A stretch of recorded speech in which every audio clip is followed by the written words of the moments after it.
She was standing in the middle of the road at 2 in the morning, barefoot, holding a dead lantern, and she had not come from anywhere a woman should be coming from at that hour. That was the first thing Ruth Calloway saw when she opened the door of her way station to let the cold air in.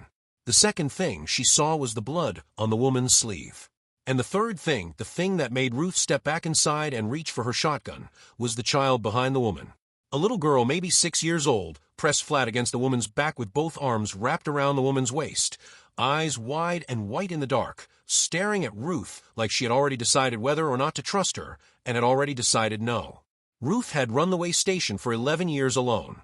She had fed drifters and outlaws and soldiers and gamblers and circuit preachers and one United States senator who had the worst table manners she had ever witnessed in a grown man. She had turned no one away. She had regretted very few of them. She set the shotgun back against the door frame where she could reach it if she needed to, and she said, "Come in, then, both of you, before the cold takes you the rest of the way." The woman's name was Clara Wren. She told Ruth that much at the table over a cup of coffee she could barely hold. Her hands shook the way hands shake when they have been shaking for a long time, and the body has forgotten how to stop. The child's name was May. She was 5, not 6. She sat in the chair next to Clara and ate the cornbread Ruth set in front of her without a word, both hands around the piece like someone might take it. Ruth had seen that kind of eating before. That was the eating of a child who had learned that food was not guaranteed. Clara's arm was not bad. A graze, Ruth could see that much when she cut the sleeve back. Something had gone past her fast and close. Clara did not want to talk about what. May ate a second piece of cornbread, and then put her head down on the table, and went to sleep right there, sitting up, like sleep was something that happened to her rather than something she chose. Clara looked at the sleeping child for a long time. Then she looked at Ruth. "I need to get to Harding," she said. Ruth knew Harding. 43 miles north through the canyon country, a town with a real sheriff and a real courthouse and 2 doctors, one of whom was honest. It was the kind of town you ran toward when you needed the law on your side, and the kind of town you ran away from when you did not. "What's in Harding?" Clara's jaw worked. "A judge." "What kind of business you got with a judge at the end of a road like this one?" Clara looked at May again. The little girl was breathing slow, her cheek against the table, one hand still loosely curled around the cornbread. She had not finished. "She is not mine," Clara said. "I mean she is. I have been keeping her for 4 months. But she is not mine by law. Her mother was my neighbor. Fever took her mother in the spring. Her father—" Clara stopped. She pressed her lips together and started again the way people start again when the first version of a sentence would break them in half. "Her father gave her away. To a man named Doyle. Hector Doyle. He runs a house of girls up on the ridge outside of Secco Flats. May was to be his ward. That is the word the paper used. Ward." Ruth was quiet for a moment. "How old's the father?" "Old enough to know what Doyle does with his wards." Ruth looked at May sleeping. 5 years old. Small hands. Hair that had not been brushed in a while, but was not dirty. Clara had been taking care of her. Clara had been doing the best she could. "And the blood on your sleeve." Clara folded her hands on the table. "Doyle sent a man to collect her 3 days ago. The man had the paper signed by a county clerk in Secco Flats. He said he had the legal right. I said he was not taking her. He pulled a pistol. I pulled a rifle." She paused. "He left faster than he came. But he is coming back. He is already behind me. Maybe half a day. Maybe less. I walked all night." Ruth looked at the window. Black outside, no moon yet. Half a day meant morning. Morning meant she had hours, not days, and 43 miles between a 5-year-old child and a courthouse was not 43 miles you walked in the dark over canyon country with no horse. "I have a horse," Ruth said. Clara shook her head. "I cannot ask that." "You didn't ask. I offered." "Mrs. Ruth. Just Ruth. And the horse is not fast, but he is honest, and he knows the North Trail better than most men in this county. You and May ride north. I will follow on foot." "You cannot follow on foot." "I have been walking this country for 40 years, Clara Wren. Do not tell me what I can and cannot do on it." Clara looked at her. A long, careful look. The kind of look a woman gives another woman when she is trying to decide whether the kindness being offered is real or whether there is a cost attached to it that has not been named yet. "Why?" Clara said. "You don't know me. You don't know her. Why would you do this?" Ruth stood up and went to the window and looked out at the black road she had looked out at for 11 years. She thought about the senator with the bad table manners. She thought about the gamblers and the drifters and the circuit preachers. She thought about the morning she had opened this door for the first time as a widow of 6 weeks with $20 to her name, and a building that smelled like the man who had owned it before her, a man whose name she did not say anymore. She thought about all the people who had sat at this table, all the people who had needed something and found it here. Because somebody has too, she said. That is the only reason I have ever needed. She turned around.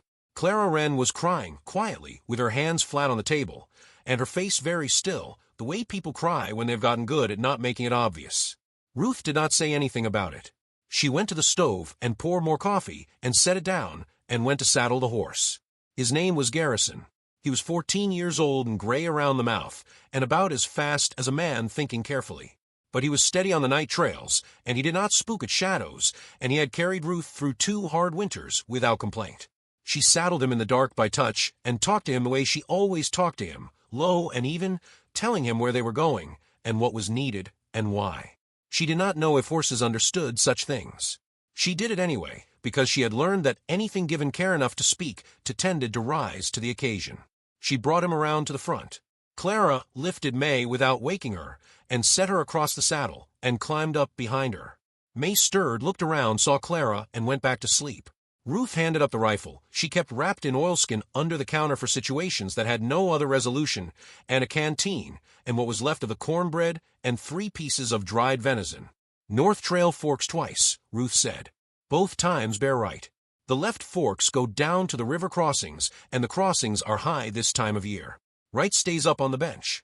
You will see the lights of Harding from the second ridge if the sky stays clear.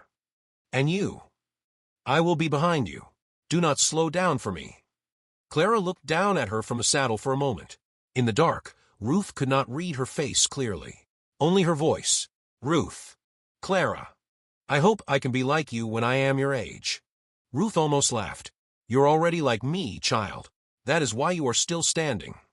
She slapped Garrison lightly on the flank. He walked north. Ruth watched them go until the dark took them, which did not take long.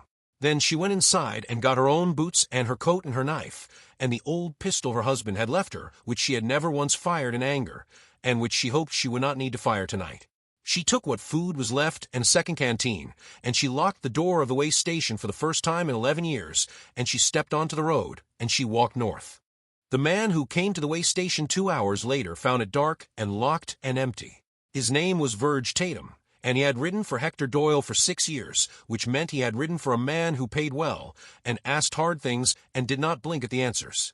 Tatum was not a man who felt much about most things. He felt something standing outside that locked door in the dark, looking at the dead fire through the window, understanding that the woman with the rifle had not stayed to be collected. She had run. She had a head start. And she had a horse he could see the prints of in the road mud, heading north. He rode back to Doyle. Doyle was a wide, pale man who wore good clothes in bad places and smiled the way some men smile, which is to say his smile did not involve his eyes in any way. He listened to Tatum's report sitting in a chair outside the Secco Flats saloon with a glass of something amber at his elbow, and he did not change expression. How far ahead? 2-3 hours maybe. She's on one horse. 2 riders. The Calloway woman is on foot somewhere behind them. Tatum blinked. How do you know that? Because that is the only reason a horse carrying 2 people is moving slower than a horse carrying 1. The Calloway woman sent them ahead and is walking. She thinks distance will protect them. Doyle picked up his glass. It will not. Take Morrison. Take Webb. Ride hard. Catch the horse before it reaches the canyon mouth. The paper is legal. The girl is mine. And the Calloway woman? Doyle drank. She is not my concern. She is yours. Tatum rode. Ruth heard them before she saw them. 3 sets of hooves on the road behind her, moving fast, closing the distance she had tried to build. She stepped off the road and into the scrub, and crouched low, and let them pass. 3 men, dark shapes against the lightning sky, pushing hard. She knew where they were going. She knew what they were going to find. She stood up. She could not run.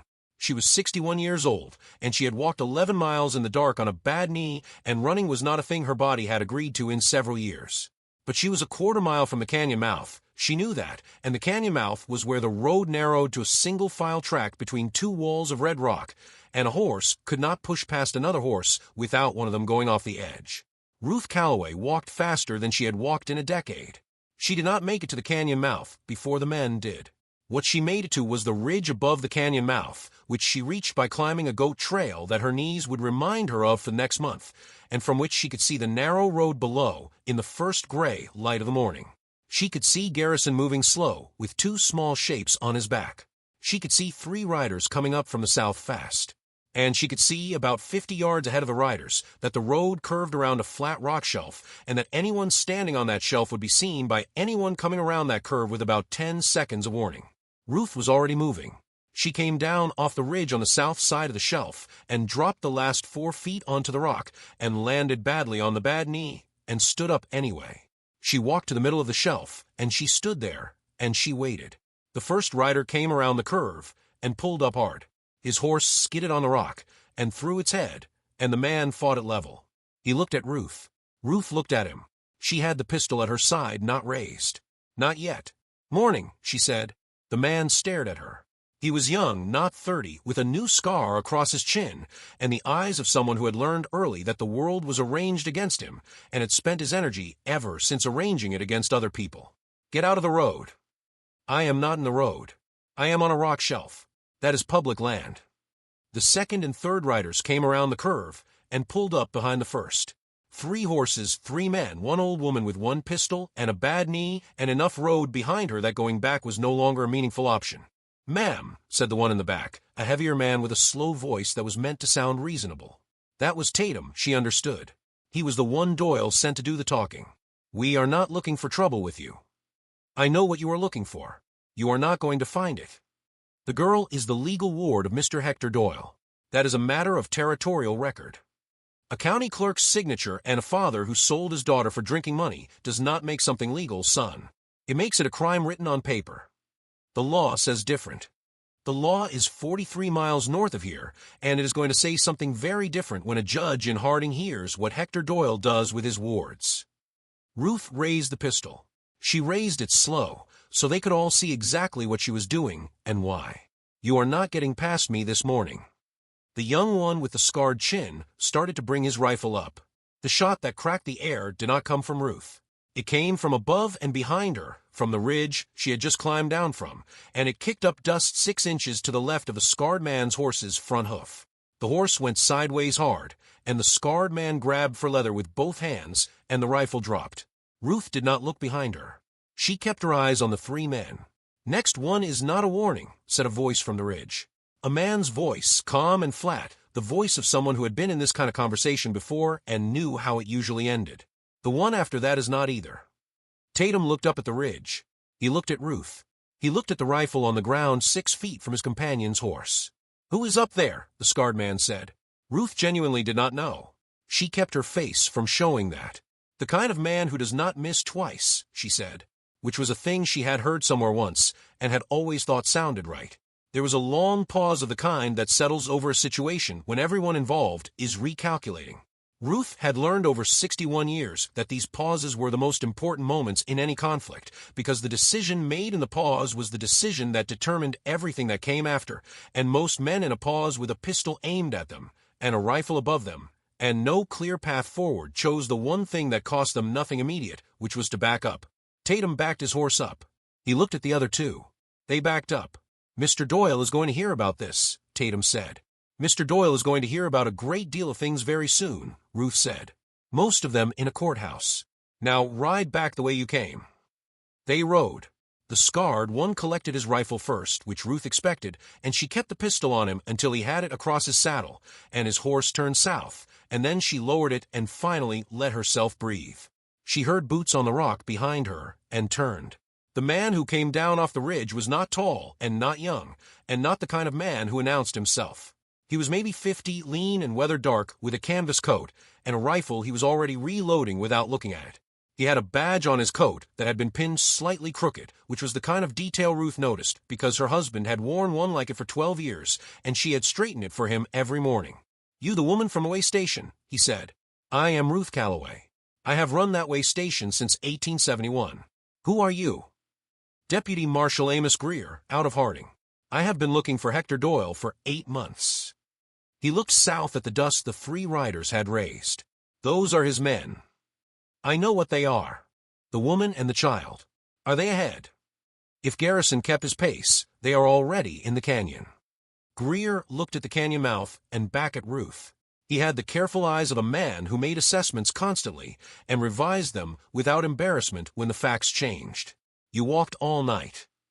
I did. On that knee. Ruth looked down at the knee in question. She had not realized she was favoring it as visibly as apparently she was. Is not your concern? No, ma'am. It is not. He paused. I have a second horse tied at the top of this ridge. I came down in a hurry when I saw the situation. You are welcome to ride it the rest of the way. Ruth looked at him. Why are you offering me a horse? Greer considered this like it was a genuine philosophical question. Because you're standing on a rock shelf at dawn with a pistol you held steady while 3 armed men tried to decide whether to shoot you, and the horse is just standing up there doing nothing useful. Seems like an obvious arrangement. Ruth put the pistol back in her coat. All right, Deputy Marshal Amos Greer. Let's go get that horse. His name was Moses. The horse, not Greer, though Ruth thought it suited both of them in different ways. Moses was a solid dark bay, with a short neck and an opinionated trot, and he did not seem pleased about Ruth being on him, but he went where she pointed him, and that was all she needed. They rode north through the canyon in the early light, the red walls rising on both sides, the trail narrow, enough that they rode single file with Greer in front. Ruth watched the shadows in the canyon walls and thought about Doyle, about the kind of man who bought children on paper and called it law. She had known men like him. Not Doyle specifically, but the shape of him, the particular way certain men looked at a world full of people smaller or weaker or less powerful than themselves, and saw not people, but arrangements to be made. She had been married to a good man for 22 years, and she had been a widow for 11 more, and she had never once missed being a woman under the authority of a man, but she had missed being a woman with a partner, someone who saw the same things she saw, and called them by the same names. She thought about Clara Wren walking into a county clerk's office in Secco Flats with a sign paper that said a 5-year-old girl was the ward of Hector Doyle, and asking the clerk what could be done, and being told there was nothing. She thought about Clara not accepting that answer. She thought about a woman she had known for perhaps 4 hours, who had walked all night with a child on her back and a graze on her arm, who had sat at Ruth's table with hands that would not stop shaking, and said the word judge like it was the last word between her and the end of everything. Sometimes the whole shape of a person is visible in one word. Ruth had learned to listen for those words. They came out of the canyon's north end and into the wide basin that spread out toward Harding, and Ruth saw Garrison immediately, standing in a shallow creek at the canyon's mouth, drinking, with Clara still in the saddle, and May sitting up in front of her awake now, watching a bird on a rock in the middle of the creek. Clara saw them come out of the canyon, and her hand went for the rifle. Greer raised both his hands before she could. Clara Wren, he said, my name is Amos Greer. I am a deputy marshal out of Harding. I have been building a case against Hector Doyle for 8 months. I understand you may have something to add to it. Clara looked at Ruth. He's telling the truth about the badge, Ruth said. I cannot confirm the rest yet. Greer almost smiled. It was the kind of almost smile that said he was used to not being fully trusted on first meeting and had stopped minding it. Clara looked at May. May looked at the bird on the rock. The bird looked at nothing in particular and then flew away. What do you need? Clara said to Greer. Your testimony, the paper that was served on you, the name of the county clerk who signed it, and time. I will not lie to you and say this will be quick or simple. Doyle has money, and Doyle has lawyers, and Doyle has a clerk in Secco Flats who has been signing his papers for 4 years. What I have is 8 months of work and 2 witnesses who have already agreed to testify, and now, if you are willing, 3. 3. Greer looked at Ruth. Ruth blinked. I did not see anything that. You heard the woman's account last night. I heard part of it. That part is admissible, Mrs. Calloway. And you saw his men on that road this morning. You can identify Tatum. 2 of our previous witnesses identified him also. 3 makes a pattern. Ruth thought about 11 years of unlocked doors and one locked one. She thought about the way station behind her, empty now with the fire cold and the shutters closed. She thought about 43 miles. She thought about May eating cornbread with both hands. All right, she said. 3. They rode into Harding just after noon. It was the kind of town that looked like what it was trying to be rather than what it was, which is to say the main street had been built with more confidence than the surrounding country could quite support. There was a courthouse that was real. There was a sheriff who turned out to be the honest one of the two doctors' husbands, which was a coincidence or wasn't. There was a lawyer's office where Greer took Clara, while Ruth took May to the hotel and ordered soup and a bath and clean clothes from a woman behind the desk named Patricia who had 5 children of her own and did not ask questions. May sat in the copper tub with the water up to her chin and looked at Ruth over the rim with eyes that had been deciding things ever since Ruth first saw her on the road. "Are the men going to come?" May said. "Not into this town," Ruth said. "This town has a courthouse and a sheriff and a deputy marshal who has been building a case for 8 months. Men like the ones who came for you do not like courthouses." May thought about this. "Clara says I can stay with her. Do you want to?" "Yes." May said it the way 5-year-olds say certain things, without any of the architecture of doubt that older people build around their wants. Clean and direct and final. "Then that is probably where you will stay. Will the judge say so?" Ruth looked at the small face above the tub rim. The trust in the question was enormous, the way the trust of small children was always enormous, which was why people who betrayed it were doing something that could not be repaired. "That is what we are going to ask him," Ruth said. "And we are going to give him very good reasons." May nodded once, satisfied.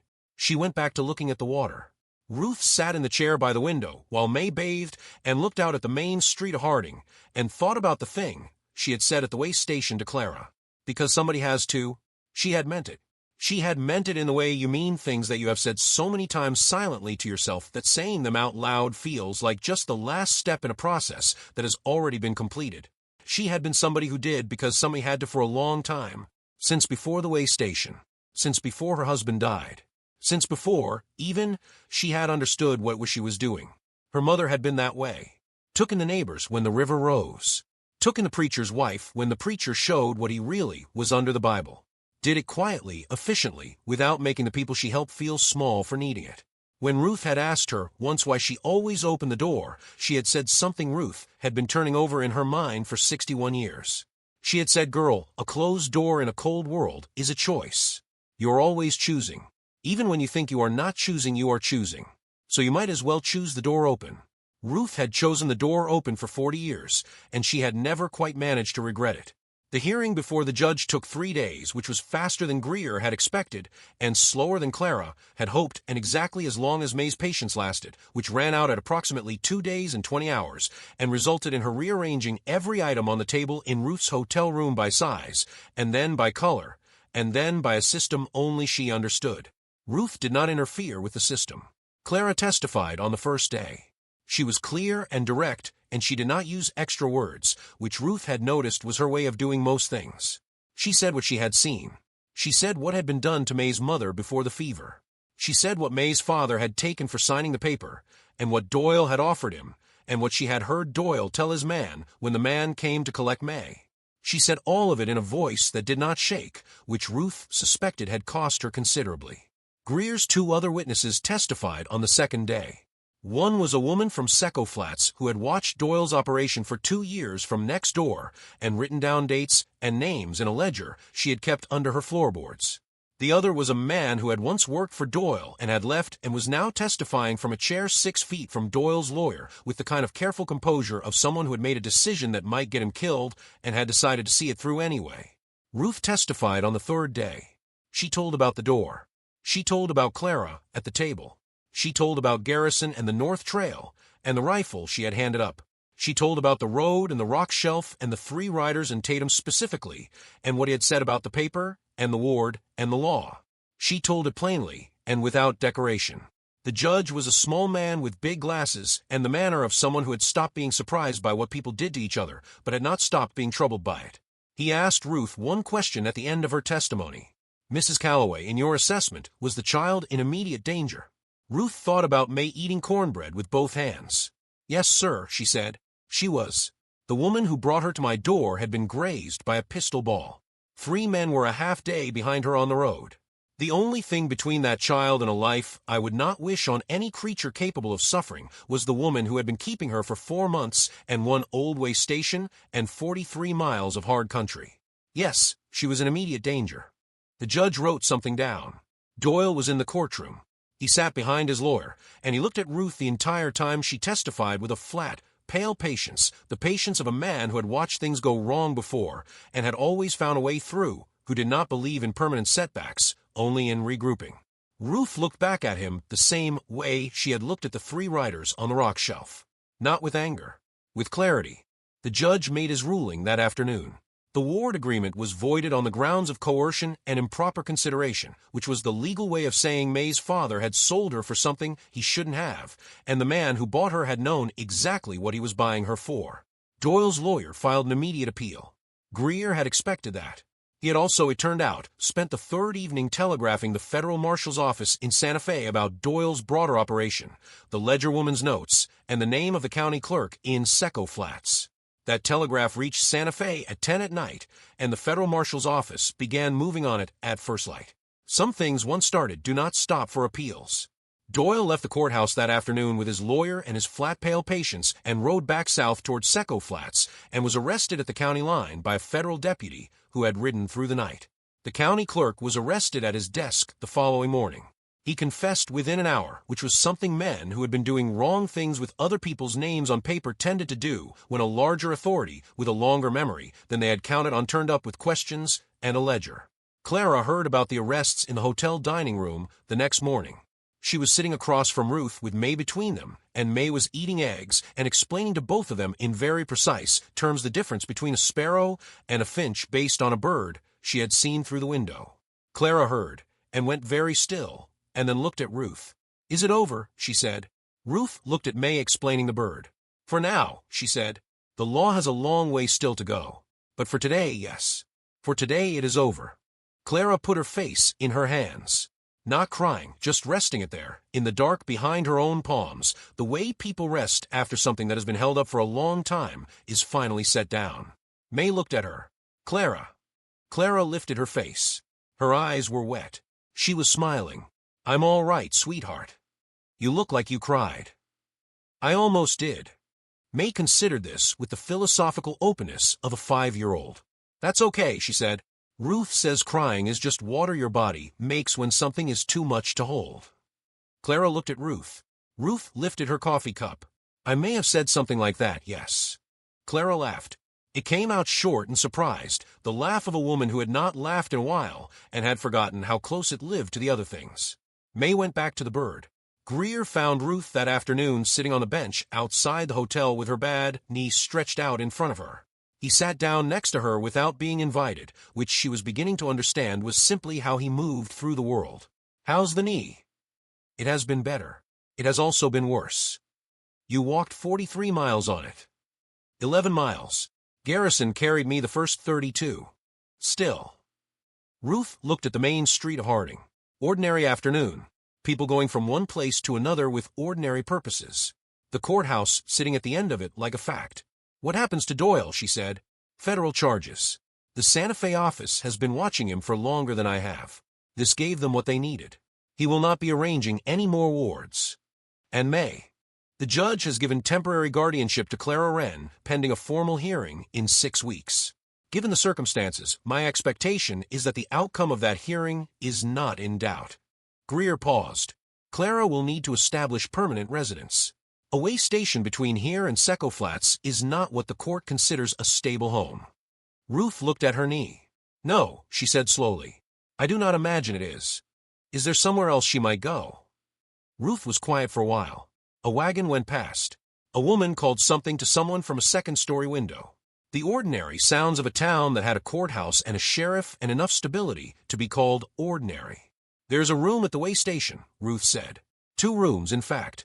I have never used the second one for anything but storing what I did not know what to do with." Greer waited. "Clara Wren seems like a woman who knows what to do with things," Ruth said. "She does." Ruth looked at the courthouse. She thought about a table with someone else at it, not just passing through, but sitting there the way people sat when the table was theirs too. She thought about May's bird explanations at breakfast. She thought about a closed door in a cold world, and the choice it always represented. "I will ask her," Ruth said. She asked her that evening. They were walking by the creek at the edge of town, the three of them, in the last hour of the light, May running ahead on the bank and crouching to look at things in the shallows. Clara listened to Ruth's offer without interrupting. When Ruth finished, Clara was quiet for a moment. "You do not know me well," Clara said. "I know you well enough. 4 hours at a table and a morning on a road. I have made worse judgments on more information." Ruth looked at May, who had found something in the creek and was studying it with complete absorption. "And I think that child has made enough adjustments for one season." Clara was quiet again. The creek ran over its stones. The light came sideways through the cottonwoods along the bank and put everything in that particular gold that the late day made out of ordinary things. "I can cook," Clara said finally. "So can I. I am not easy to live with." "Neither am I. I have opinions." "Good Lord, Clara, so do I. We will manage."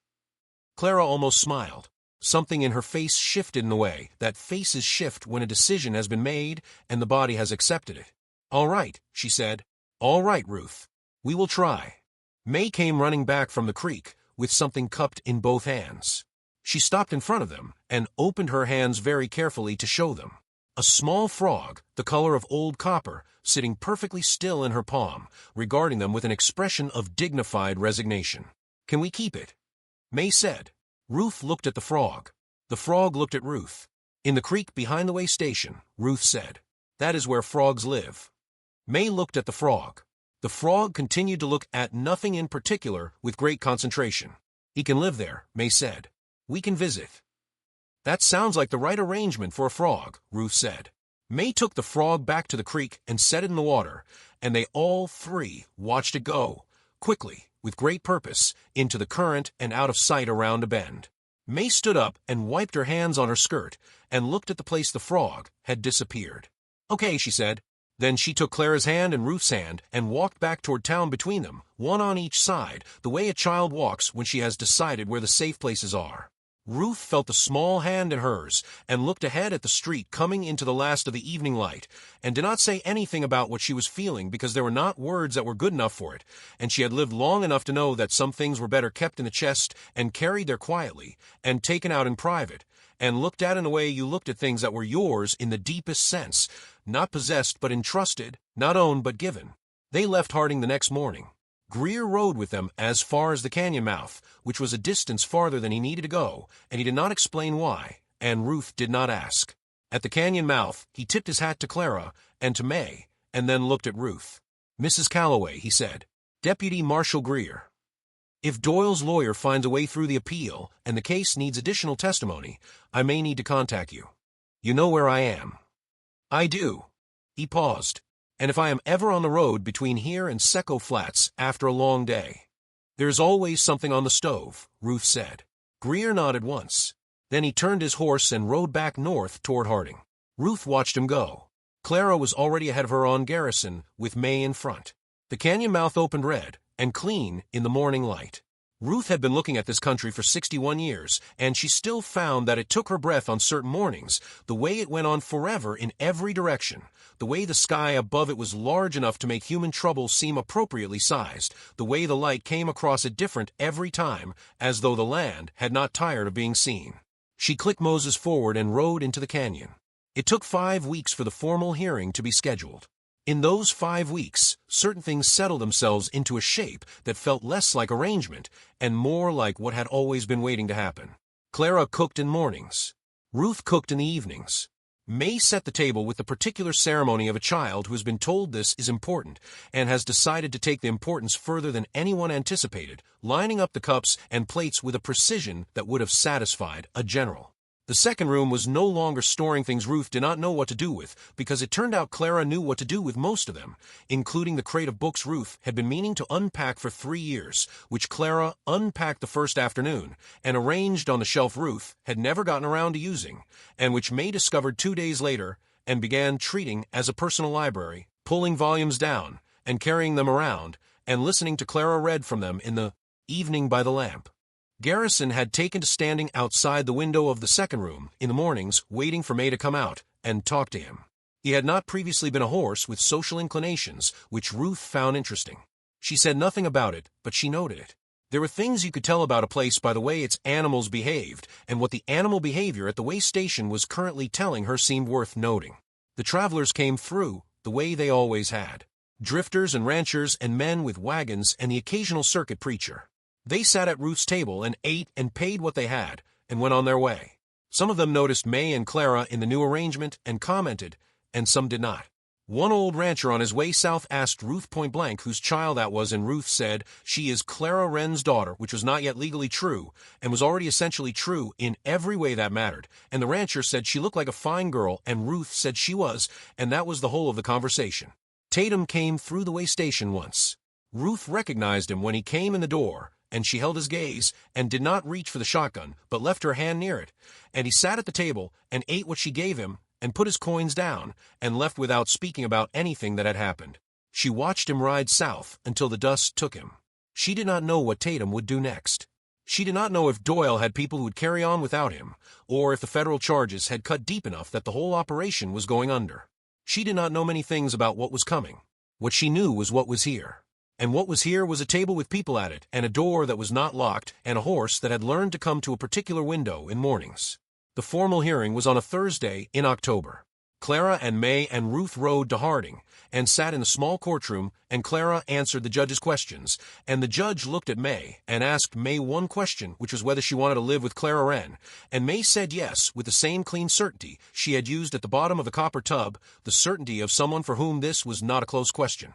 The judge signed the papers. He handed them to Clara, across the bench. Clara looked at them for a moment. Her hands were not shaking. She folded the papers carefully and put them in her coat pocket. They rode home in the afternoon. The canyon was gold and red in the October light. May fell asleep against Clara in the saddle. Garrison walked slow and steady under both of them, which was what he always did, and what Ruth had always loved about him, his particular unhurried honesty, his willingness to carry what was given to him without drama. Ruth rode beside them and thought about her mother's door, the one that was always open, the one that was a choice. She thought about all the doors she had opened in 11 years, and the one she had locked for one night, and unlocked the following morning. She thought about what it meant to be the kind of person who chose the door open not because it was easy and not because it was always safe and not because the people who came through it were always the people you hoped for, but because the alternative was a self she did not want to be. A closed self, a self that had pulled back from the cold world into a warmth too small for anyone else. There was a kind of person who lived that way, who had once been open and had been hurt and had decided the hurt was the argument and the closed door was the conclusion. Ruth had understood them for a long time.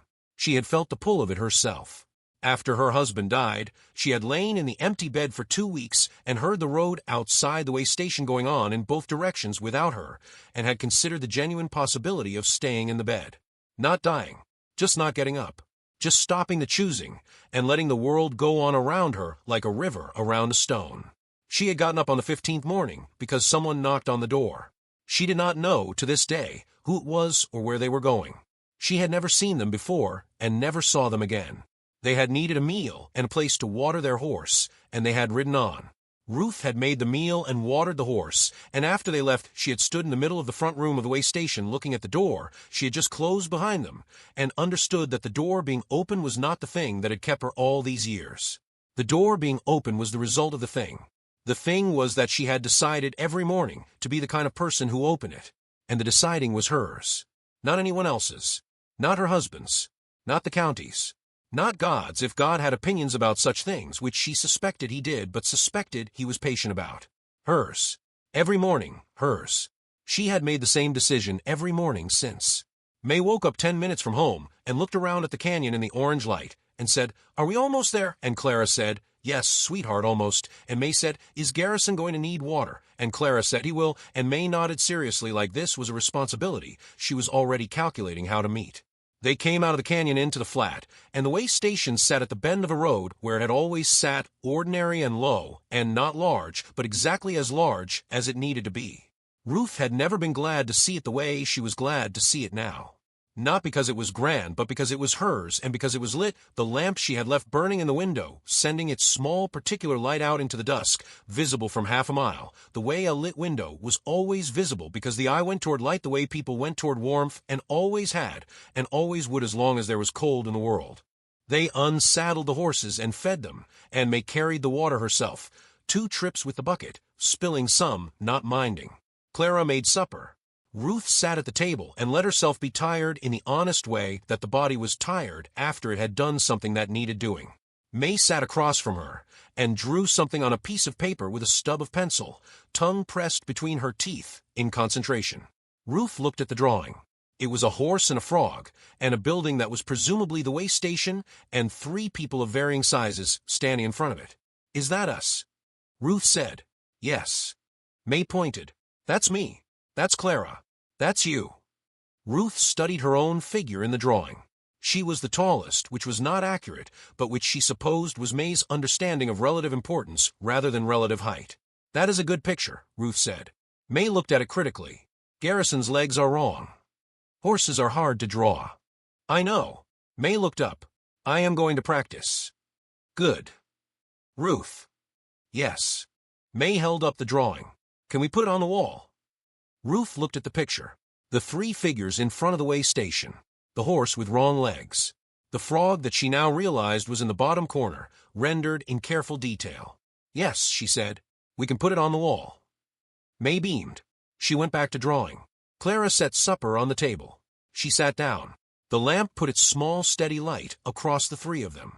Outside, the road went north toward Harding and south toward Secco Flats, and in both directions it was empty in the late dark, the way roads were empty at the end of a day, waiting for the morning and whoever the morning would bring. The door was unlocked the way it was always unlocked. The way station sat at the bend of the road the way it had always sat. Ruth ate her supper and listened to May explain the difference between drawing horses and drawing frogs, and thought about her mother's door, and about all the mornings she had chosen to open it, and understood that this was one more morning in a long line of mornings, and that it was enough. It was, in fact, exactly enough. A person does not need to save the world. A person needs only to open the door when the cold is on the other side of it, and small voice is standing in the dark. From that one choice, repeated every morning by enough people in enough places, the cold retreats a little. Not all the way. The cold never retreats all the way, but a little. And in the little is the whole reason for the doing. Ruth Calloway knew that. She had known a long time. She passed it on in the simplest way she knew, which was by doing it again the next morning, and the morning after that, and every morning after that, until the doing of it became the whole shape of her life, and the whole shape of her life became a thing worth having been. This is that story. The door at the bend of the road is still there if you need it. It has always been there. It has never once been locked.